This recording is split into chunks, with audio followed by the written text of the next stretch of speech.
sapatos si Cinderella, napulot sa isang overpass. Naghahanap sa may-ari, idinaan sa tula.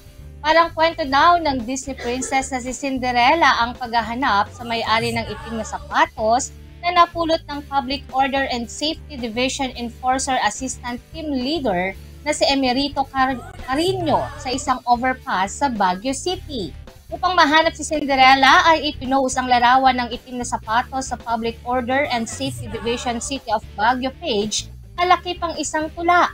Magical naman ang pagkakagawa ng tula na hinangaan ng mga netizens, kung saan sa unang bahagi ay inilarawan ang naturang sapatos.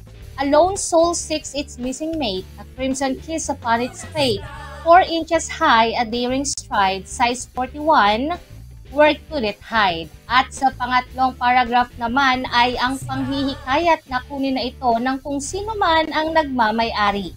Come, gentle lady, or perhaps a gent, claim this lost treasure heaven sent.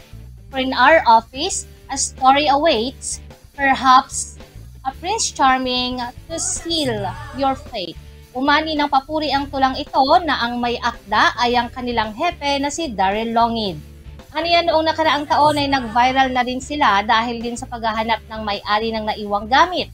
Kaya naman tinapatan niya itong muli gamit ang tula na pinamagatan niyang Baguio Cinderella Story 2.0.